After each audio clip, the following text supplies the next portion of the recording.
Seema news కి స్వాగతం. ఈ రోజు వార్తలోని ముఖ్యాంశాలు మీకోసం.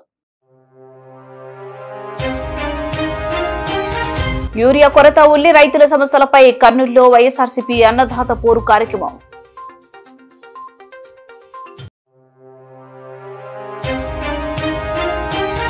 హంద్రీ నదిలో ఉన్న ముళ్ల చెట్లు తొలగించాలి. కేవీపీఎస్ 32వ వార్డు అధ్యక్షులు ఈ రామాంజనేయులు.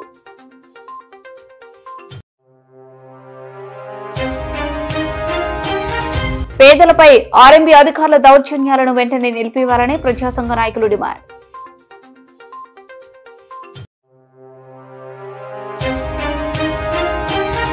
మృతురాలి హత్య కేసును ఛేదించిన కర్నూలు 3 టౌన్ పోలీసులు, ఒకరు అరెస్ట్.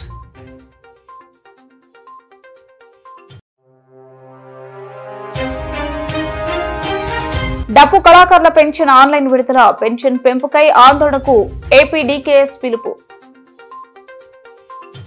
యూరియా కొరత, ఉల్లి రైతులు ఎదుర్కొంటున్న సమస్యలపై కర్నూలులో వైఎస్ఆర్ కాంగ్రెస్ పార్టీ అన్నదాత పోరుకు పిలుపునిచ్చింది. కర్నూలు చిల్డ్రన్ పార్క్ నుండి ఆర్డీఓ కార్యాలయం వరకు నిరసన ర్యాలీ నిర్వహించారు. కూటమి ప్రభుత్వంలో రైతులు అనేక ఇబ్బందులు పడుతున్నారని వైఎస్ఆర్ కాంగ్రెస్ పార్టీ కర్నూలు జిల్లా అధ్యక్షులు ఎస్వి మోహన్ రెడ్డి మండిపడ్డారు. యూరియాను బ్లాక్ మార్కెట్లో తరలించి వ్యాపారం చేసుకుంటున్నారని వారు ఆందోళన వ్యక్తం చేశారు. కర్నూలు జిల్లాలో ఉల్లికి గిట్టుబాటు ధర లేక ఆత్మహత్య చేసుకుంటున్నారన్నారు.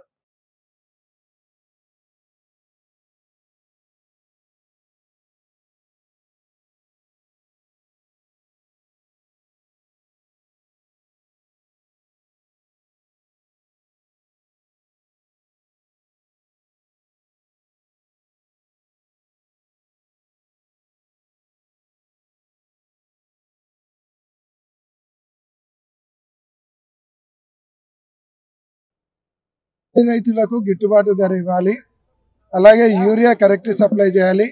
ఏ పంటలకైతే గిట్టుబాటు ధర లేదో ఆ పంటలకంతా గిట్టుబాటు ధర కల్పించాలనేది మా డిమాండ్. ఈరోజు రైతుల తరపున పోరాటం ఇది. ఈరోజు ఉల్లిపాయ మార్కెట్లో వచ్చేసి 30 రూపాయలు ఉంటే వీళ్ళు 1200 రూపాయలు కొంటామంటున్నారు. 12 రూపాయలు కూడా సరిగ్గా కొనకుండా రైతులు ఆత్మహత్యలకు పాల్పడుతున్నారు. రైతులు ఆత్మహత్య చేసుకుంటే ఇదంతా బోగస్ అని వాళ్ళ మీద మళ్ళీ కేసులు పెడుతున్నారు. ఒకవేళ రైతులు తాగింది పురుగుల మందు కాదు, విస్కీ తాగినారనుకుంటే మరి డాక్టర్లు గవర్నమెంట్ హాస్పిటల్లో డాక్టర్లు సెలైన్ ఎందుకు ఎక్కించినారు? అంటే డాక్టర్లకు ఆ మాత్రం తెలివి లేదనుకుంటున్నారా? సెలైన్ ఎక్కించినారంటే సీరియస్ కంటే సెలైన్ ఎక్కిస్తారు. కాబట్టి ఈరోజు రైతులను కూడా ఇబ్బంది పెడుతున్నారు. ఈరోజు ఉల్లి రైతులు ఆత్మహత్యలు చేసుకుంటే వాళ్ళ మీద కేసులు పెడుతున్నారంటే అంతకంటే దారుణం ఉందా? కాబట్టి యూరియా సప్లై చేస్తామంటున్నారు. యూరియా కోసము రైతులు అధికారుల కాళ్ళు పట్టుకుంటున్నారు. అంటే రైతులను బిచ్చగాళ్ళని చేస్తున్నారు. ఇంత ఘోరంగా మీరు పరిపాలన చేస్తూ మళ్ళీ సిగ్గన్న లేక అనంతపురంలో సూపర్ సక్సెస్ సభని పెట్టినారు. ఏమి మీరు సూపర్ సిక్స్లు పాటించినారు? ఏమన్నా రైతులకు 20,000 ఇచ్చినారా? ఇవ్వలేదు ఇంతవరకు. రెండోది, నిరుద్యోగ భృతి ఇచ్చినారా? ఇవ్వలేదు. 18 సంవత్సరాలు దాటినటువంటి మహిళలకు 1500 చొప్పున ఇచ్చినారా? ఇవ్వలేదు. ఏదైతే 50 సంవత్సరాలు దాటిన ఎస్సీ, ఎస్టీ, బీసీ మైనార్టీలకు పింఛన్ ఇచ్చినారా? ఇవ్వలేదు. సిగ్గన్న లేక మళ్ళా విజయోత్సవ సభ అంట. ఆ పాల్గొనే వాళ్ళకన్నా మూతికి మసిపోయాల్సినటువంటి పరిస్థితి ఉంది. ఈరోజు రైతులకు గిట్టుబాటు ధర కల్పించి ఉల్లిని 2500 నుంచి 3000 కొనాలి. కొనకుండా ఈ ఉద్యమాన్ని కంటిన్యూ చేస్తాం. మీరు కేసులు పెట్టినా ఏం చేసినా భయపడేది లేదు. ఇన్ని రోజులు రెడ్ బుక్లో కేవలం వైఎస్ఆర్ కాంగ్రెస్ పార్టీ నాయకులు ఉండారనుకున్నాం. కానీ ఈ అరెస్టుల వల్ల రైతులు కూడా రెడ్ బుక్లో ఉండారనేది అర్థమవుతుంది. ఇంకా ఎవరెవరు ఉండారో, ఎంప్లాయీస్ ఉంటారు, అన్ఎంప్లాయీస్, వీళ్ళందరూ కూడా రెడ్ బుక్లో ఉండారని అర్థమవుతుంది. కానీ రెడ్ బుక్ పాలనకు అంతమొందించే కాలం దగ్గరకు వచ్చింది, గుర్తుపెట్టుకోండి. కల్లూరు అర్బన్ పరిధి 32వ వార్డు ప్రాంతంలో హంద్రీ నదిలో పెరిగిన ముళ్ల చెట్లను తొలగించాలని కేవీపీఎస్ 32వ వార్డు అధ్యక్షులు ఈ రామాంజనేయులు ప్రభుత్వాన్ని కోరారు. మంగళవారం కేవీపీఎస్ ఆధ్వర్యంలో హంద్రీ నదిని పరిశీలించారు. ఈ సందర్భంగా ఆయన మాట్లాడుతూ, హంద్రీ నదిలో పూర్తి స్థాయిలో ముళ్ల చెట్లు పెరిగి అసాంఘిక కార్యక్రమాలకు సెలవుగా మారిందన్నారు. మరోవైపు స్థానిక ప్రజల ఇళ్లలోకి పాములు, తేళ్లు వంటి విషపురుగులు సంచరించడం జరుగుతుందన్నారు. కార్యక్రమంలో కేవీపీఎస్ 32వ వార్డు కార్యదర్శి సురేష్, నాయకులు వెంకటేష్, చిట్టిబాబు, రాజు, వెంకట్, సూరి పాల్గొన్నారు.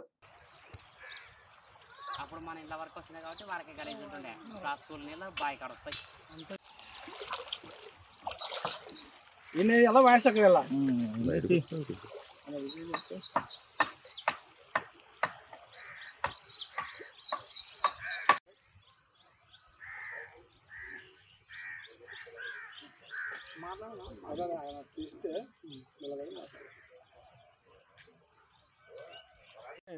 ప్రభుత్వము చాలా వెనుకబడినట్టుగా కానొస్తుంది మాకు. అందరిలో చెట్లు గంగాతి నగరు, ముజఫర్ నగరు, సుందరయ్య నగరు ఇవన్నీ కలిసి కూడా నగరాలు అందరికి ఒడ్డున ఉండే నగరాలు. కానీ అటువంటి నగరాలకు కన్యగా అందిట్లో చెట్లు పెరిగి చాలా ఇసపురుగులు, పాములు, తేళ్ళు కూడా ఇండ్లలోకి వచ్చే అవకాశం ఉంది, వచ్చినాయి కూడా. కాబట్టి అందుకోసమే ఈ చెట్లు తొలగించాలని అందిట్లో మేము ఈ ప్రోగ్రాం పెట్టగలిగాం. కానీ కేపీఎస్ తరఫున ఈ ప్రోగ్రాం పెట్టాం. కానీ ప్రభుత్వం ఎక్కడ తిరిగి దీన్ని తక్షణమే చర్య తీసుకోవాలని మేము కోరుతున్నాం. కానీ ఈ సంఘం తరఫున ఈ అందరినీ మొత్తం చెట్లు తొలగించాలా, తొలగించిన వెంటనే కూడా ప్రతి ఒక్కరు కూడా ఇది చూడాలని మేము జ్ఞాపకం చెప్తున్నాం. కాబట్టి ఈ చెట్లు ఎక్కడైనా కూడా ఉండకుండా ప్రభుత్వము వైఖరి లేకుండా గంగాధర్ నగర్ కాడుంటే ముజఫర్ నగర్ మొత్తం చెట్లు తొలగించాలని మేము ప్రభుత్వాన్ని కోరుకుంటున్నాం. ఈ రామాంజనేయులు కేపీఎస్ సంఘం అధ్యక్షుడు. మంగళవారం నగరంలోని సి క్యాంప్ ఆర్ఎంబి ఎస్సీ కార్యాలయం ముందు ఎస్సీ ఎస్టీ బీసీ మైనార్టీ మహిళా ఐక్య వేదిక ఆధ్వర్యంలో ఆందోళన నిర్వహించారు. ఈ సందర్భంగా పట్నం రాజేశ్వరి, నంది విజయలక్ష్మి, రాయలసీమ ఉద్యమ నాయకులు సీమకృష్ణ మాట్లాడారు. కర్నూలు నగరంలోని ఏబీసీ క్యాంపులో క్వార్టర్స్ లో నివసిస్తున్న పేదలపై అధికారులు ఎందుకంత కక్ష చూపుతున్నారని ప్రశ్నించారు. అధికారులకు తమపై కనికరం లేదని ఆరోపించారు.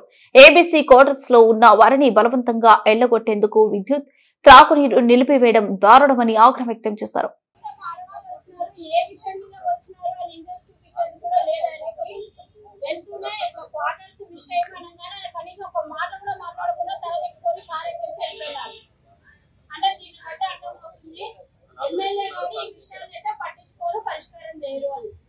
కాబట్టి ఇదైతే ప్రజా ఉద్యమ రూపంలోనే మనం ఈ సమస్యను పరిష్కారం చేసుకోవాలా, ఆ దిశగా అందరూ కలిసి రావాలని కోరుకుంటున్నాము.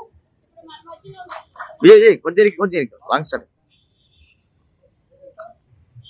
పేద, బడుగు, బలహీన వర్గాలకు సంబంధించిన ఎస్సీ, ఎస్టీ, బీసీ మైనార్టీలే ఎక్కువగా ఉన్నారు. మళ్ళీ ఇది ఎవరు కూడా ఏ రాజకీయ నాయకులకు సంబంధించినటువంటి ప్రైవేటు వ్యక్తిగత ఆ స్థలం కాదు, ఇల్లు కాదు. ఇది ప్రభుత్వాలకు సంబంధించిన వసతి గృహాలు. అంటే ప్రభుత్వం అంటే ప్రజలు. వీళ్ళేమనుకుంటున్నారు, ఈ అధికారులే ప్రభుత్వము, రాజకీయ నాయకులే ప్రభుత్వం అనుకుంటారు. ఇది అపోహ. నాయకులకున్న పదవులు కూడా మార్చగల శక్తి సామాన్య పేద ప్రజలకు ఉంది. మీరు ఓట్లు వేసుకున్నంత వరకు ఓటేసిన తర్వాత కోడి మంది పేదలు కల్లడిల్లిపోతా ఉన్నారు. మరి చిన్న పసిపిల్లల నుంచి పండు ముసల దాకా మరి శిథిలావస్థలో ఉన్నటువంటి వసతి గృహాల్లో మరి నివాసం ఉంటే ఓర్వలేక కడుపు మండి అక్కసుతో ఏదో మరి స్థలాన్ని ఏం చేయాలనుకున్నారు.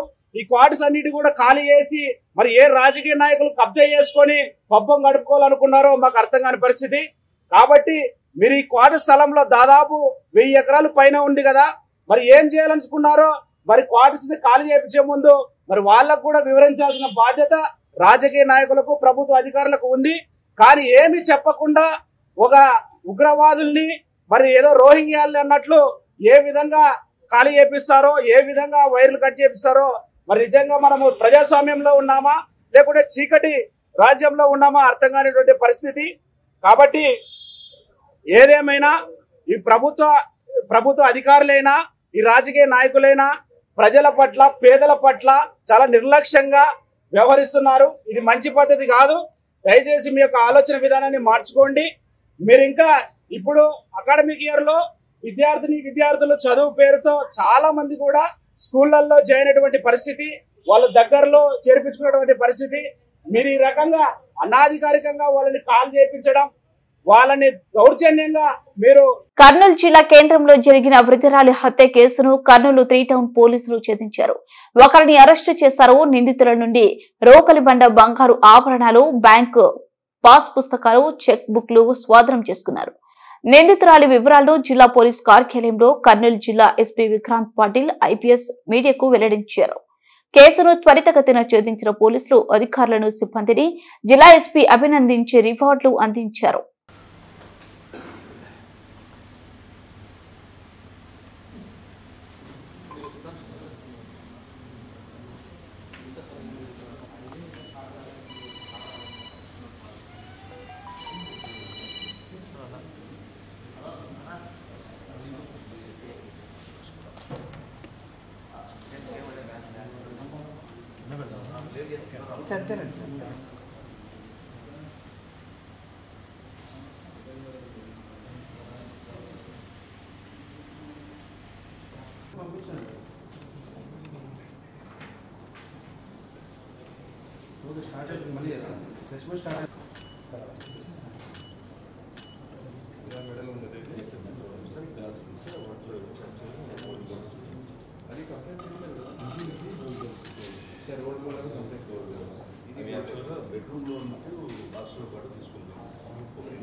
ఓకేనా?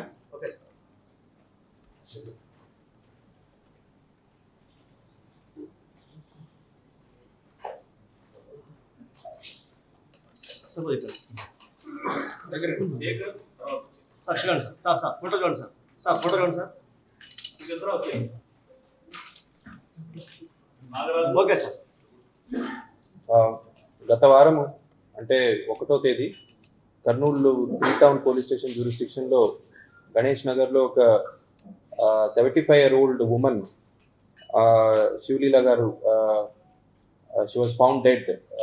సో మాకు మధ్యాహ్నం 2:30కి ఇన్ఫర్మేషన్ వచ్చింది.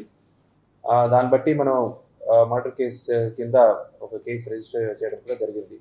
ఇది ఓల్డ్ ఏజ్ ఉమెన్ టౌన్ మధ్యలో చనిపోవడంతో చాలా సెన్సేషనల్ కేసుగా మనం ప్రతిష్టాత్మకంగా తీసుకున్నాము. సో ఈ కేసు ఛేదించడానికి CI 3 town, CI Kurnool rural, CCS CI Ulindakonda SI అలా 4-5 సెపరేట్ టీమ్స్ మనం ఫామ్ చేశాము. సో ఈ అన్ని టీమ్స్ చాలా క్షుణ్ణంగా ఇన్వెస్టిగేట్ చేసి దాదాపు 30 CCTV కెమెరాస్ మనం మొత్తం డీటెయిల్డ్గా చూసి అక్యూజ్ని అరెస్ట్ చేయడం జరిగింది. ప్రధానంగా చూస్తే ఈ కేసులో సీన్ ఆఫ్ ఆఫెన్స్లో చాలా ఫింగర్ ప్రింట్స్ లిఫ్ట్ చేయడం జరిగింది. సో ఈ ఫింగర్ ప్రింట్ మనం సస్పెక్ట్స్తో కంపేర్ చేసుకుంటూ వెళ్ళి మనం ఒకరినొకరిని ఎలిమినేట్ చేసుకుంటూ వెళ్ళాము. సో ఫైనల్గా ఒక CCTV ఫుటేజ్లో సస్పిషియస్ మూమెంట్ ఒక లేడీది కనిపించింది. సో ఆ లేడీస్ CCTV అందరికీ ఇంటి వాళ్ళకి ఇంటి పైన ఉన్న టెనెంట్స్కి చూపిస్తే ఇది ఇందుకు ముందు ఉన్న ఆ ఇంట్లోనే ఇందుకు ముందున్న పని ఆమె పేరు కురువ వరలక్ష్మి. ఆమెతో పోలీసు ఎందుకంటే ఆమె ముఖం కవర్ చేసుకుని వచ్చింది కాబట్టి ముఖం డైరెక్ట్లీ CCTVలో పడలేదు. బట్ స్టిల్ ఆమె నడిచే హావభావాలు అవన్నీ చూస్తే ఇది ఆమె అయి ఉండొచ్చు అని మనకి ఫస్ట్ ప్రాథమికంగా క్లూ దొరికింది. సో ఆమెని మనం అరెస్ట్ చేసి చెక్ చేస్తే ప్రాపర్టీ ఏమేమి పోయిందో ఆ ప్రాపర్టీ అన్ని ఆమె దగ్గర రికవర్ చేసాము.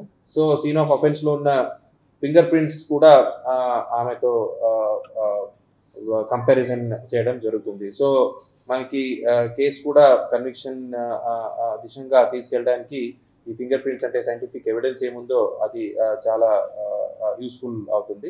సో ఈ కేసులో ప్రధానంగా first of all I congratulate all our team members, CI 3 town కావచ్చు, CI rural, SI Ulindakonda under the leadership of SDPO Kurnool. So I first of all congratulate all of them. ఇది కొద్దిగా కాంప్లికేటెడ్ కేసు టు డిటెక్ట్, ఎందుకంటే murder for gain ఈజీగా detect అవ్వదు.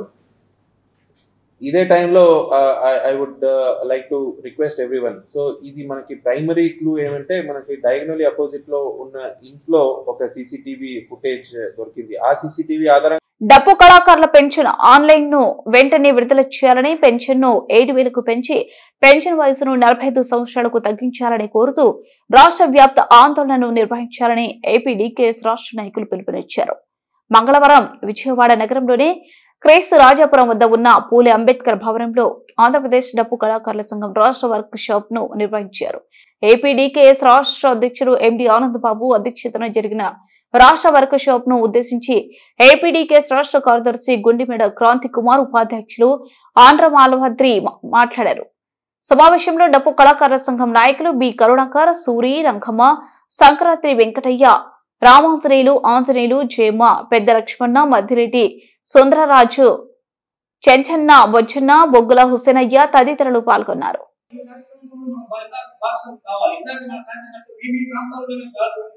అన్ని ప్రాంతాల్లో record దాటుల అన్ని ప్రాంతాల్లో జరిగిన దాడులు కూడా గ్రామాల్లో రాజీ చేస్తున్నారు. గ్రామంలోనే ఏదో కేసుకు రాజకీయ కోసం అయితే మనం పోయిన తర్వాత కేసు పెడతామంట. కాబట్టి ఇలాంటి మీ ప్రాంతాల్లో కూడా ఎక్కడైతే దాడులు జరిగిన లోపాలను వాటిని సమీపిస్తుంది. ఆ గ్రామంలో 25 జరిగినటువంటి ఈ బాధిత కుటుంబం జరిగిన ప్రాంతాల్లో అందరూ భాగస్వామ్యం కావాలి. దాంతో పాటుగా ఈ డప్పు కళాకార సంఘాన్ని రాష్ట్ర మహాసభలు ఈ డప్పు కళాకార సంఘం రాష్ట్ర మహాసభ జరిగే లోపల క్షేత్రస్థాయిమైనటువంటి గ్రామ కమిటీలు, మండల కమిటీలు, జిల్లా కమిటీల రకంగా అన్ని కూడా ఏర్పాటు చేసుకుని రాష్ట్ర మహాసభ కావాలి. కీలకం మెంబర్షిప్ ఎవరైతే డప్పు కళాకారులు ఉన్నారో అందరూ కూడా మెంబర్షిప్ చేయించాలి. మన ఫీడ్బ్యాక్ మెంబర్షిప్ చేయించాలి, కమిటీలో ఉంచాలి. ఆ రకమైన మనం ఏమైతే చట్టాలు తీసుకున్నామో ఒకసారి చూపిస్తుంది చెప్తాను. మన జిల్లా కమిటీలు ముఖ్యులతో మాట్లాడి వెంటనే ఆ జిల్లా కమిటీలు కూర్చోబెట్టడం, లేదంటే కూర్చోబెట్టి సచివాలయ అర్జీలు 11వ తారీఖు నుంచి 16వ తారీఖు వరకు 5 రోజుల పాటు సచివాలయ అర్జీలు, సచివాలయాల ముందు ఆందోళన, పెన్షన్ సమస్య మీద, గుర్తింపు కార్డుల సమస్య మీద, ఇతరత్ర సమస్యల మీద 16 వరకు చేయాలని చెప్పి 17, 18, 19 మన అసెంబ్లీ సమావేశాలు చాలా ప్రారంభమవుతాయి. కాబట్టి కలెక్టరేట్ల దగ్గర కూడా వీలైనంత మంది ఎక్కువ మందితో ఈ 17, 18, 19 కలెక్టరేట్ల దగ్గర కూడా ధర్నా కార్యక్రమాలు చేయాలని చెప్పి ఎక్కువ మందిని గ్యాదర్ చేస్తూ సమస్య ఫోకస్ అయ్యి ప్రభుత్వం దృష్టిలో పడినట్టు ఈ గుర్తింపు కార్డు, పెన్షన్, డప్పు, బస్సు, పెన్షన్ ఇతర సమస్యల మీద 20వ తారీఖు వరకు చేయాలని చెప్పి ఆ తదనంతరం 20 నుంచి 25 వరకు మన ప్రాంతంలో ఏదైతే దాడులు, అత్యాచారాలు బాధితులు ఎవరైతే ఉన్నారో ఈలోపు చూస్తా ఆ 20 నుంచి 25 వరకు కేవలం చూసి 25 ఉన్నాయి ఆ వివరాలు అవి సేకరించి 25వ తారీఖు వాళ్ళ కోరుకొని మన విజయవాడ వచ్చే దానికి కూడా మీరందరూ ప్రయత్నం చేయాలి. ఆ అయిపోయిన తర్వాత మన సంక్రాంతి క్యాంపెయిన్ 26, 27 స్టార్ట్ చేసి అక్టోబర్ 2 వరకు సంక్రాంతి క్యాంపెయిన్ ఉంటాం. సంక్రాంతి క్యాంపెయిన్ ఆ 10 రోజుల్లో సంక్రాంతి క్యాంపెయిన్ పూర్తి చేసినట్టు అన్ని మండలాల్లో ఎవరైనా మండల బాధ్యతలు ఎవరికి ఏం బాధ్యతలు ఇవ్వాలని చెప్పి అది చూసుకొని అది ప్లాన్ చేసుకొని ఆ సంక్రాంతాన్ని ఏకకాలంలో త్వరగా అయినట్టు 15 రోజుల్లో 10-15 రోజుల్లో సంక్రాంతం ముగిసినట్టు ప్లాన్ చేసుకోవడం. అదేవిధంగా అక్టోబర్ 2 కేవీపీ సాగు సందర్భంగా 2 to 10 డప్పు పండుగని నిర్వహించమని చెప్తాం.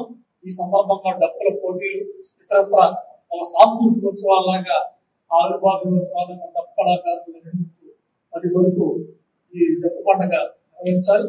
10 అనంతరం గ్రామ కమిటీలు, దళాలు, టీంలు ఏర్పాటు చేయడం సమావేశాన్ని వర్క్షాప్ నిర్వహిస్తున్నాం. బాగా గమనించాల్సిన అంశం మనకు మనం గుర్తించడం, దాన్ని అధిగమించడానికి కూడా మనం ప్లాన్ చేస్తున్నాం. ఏం గుర్తించడం, ఒక్కసారిగా రాష్ట్రం మొత్తం ఇక్కడికి రావాలంటే వచ్చేటువంటి పరిస్థితి లేదు కాబట్టి ప్రాంతీయంగా వర్క్షాప్ నిర్వహించాలి. వీటిని తిరిగి మనం అక్కడ పెట్టాలా, ప్రాంతీయ వర్క్షాప్ నిర్వహించే సందర్భంగా ఆ చుట్టుపక్కల ఉండేటువంటి 4 జిల్లాలు పకడ్బందీగా అన్ని మండలాల నుండి క్యాడర్ వచ్చేలాగా ప్లాన్ చేశాం. ఆ క్యాడర్ కనుక మనం ఈ విషయాన్ని ఎక్కించగలిగితే తప్పకుండా ఆచరణలో అమలు చేయించడానికి ఉపయోగపడుతుంది. కాబట్టి ఒకటి ఏలూరు, ఒంగోలు, అనంతపురం, నంద్యాల, విశాఖపట్నం, విజయవాడ ఈ ప్రాంతాల్లో జరిగేటువంటి వర్క్షాపులు మనం తప్పకుండా హాజరై మనం ఏవైతే ప్రజెంటర్గా తీసుకొని చర్చించుకున్నామో ఆ చర్చించుకున్నటువంటి అంశాలను తప్పకుండా అమలు జరిగేలాగా ప్రయత్నం చేయాలని చెప్పేసి ప్రతి కార్యక్రమంలో మా హక్కుల కోసం జరుగుతున్నటువంటి మహా ఉద్యమం ఇది. ఈ ఉద్యమంలో మేమంతా తప్పకుండా పాల్గొంటామనేటువంటి చైతన్యంతో మన వాళ్ళు కదిలించేలాంటి విషయాలని చెప్పేసి సమావేశంలో పాల్గొన్న మీ అందరికీ నాయకత్వానికి ధన్యవాదాలు తెలియజేస్తున్నాను. నంద్యాల ఎన్జీఓస్ కాలనీలో దారుణం చోటు చేసుకుంది. భార్య శిరీషను భర్త సాయినాథ్ శర్మ కత్తితో దారుణంగా పొడిచి హత్య చేశారు. కుటుంబ కలహాల నేపథ్యంలోనే కత్తితో పొడిచి చంపినట్లు పోలీసులు తెలియజేశారు. భార్యను చంపిన తర్వాత శిరీష భర్త Sainath Sharma 2 town police station లో లొంగిపోయాడు. కేసు నమోదు చేసి దర్యాప్తు చేసినట్లు టౌన్ పోలీసులు తెలియజేశారు.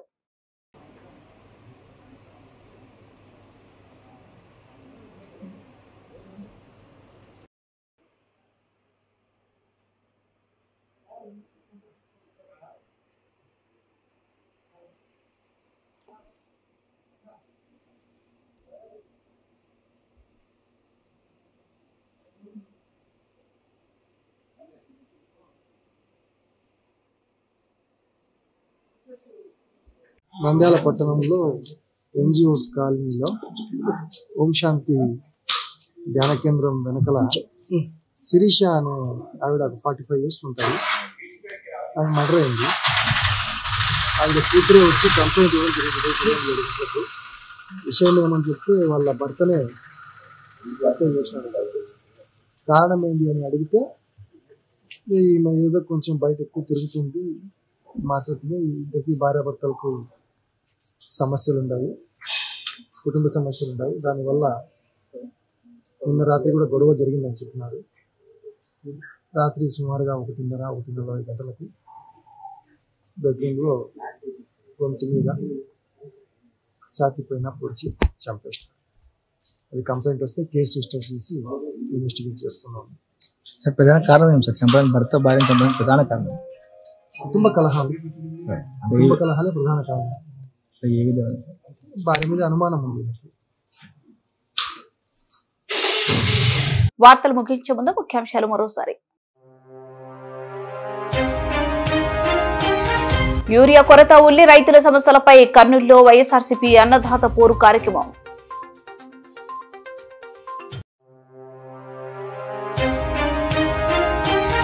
హంద్రీ నదిలో ఉన్న ముళ్ల చెట్లు తొలగించాలి. కేవీపీఎస్ 32వ వార్డు అధ్యక్షులు ఈ రామాంజనేయులు.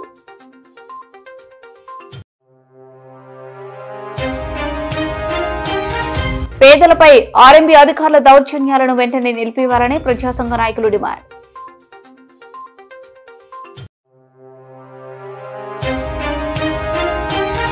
మృతురాలి హత్య కేసును ఛేదించిన కర్నూలు 3 టౌన్ పోలీసులు, ఒకరు అరెస్ట్.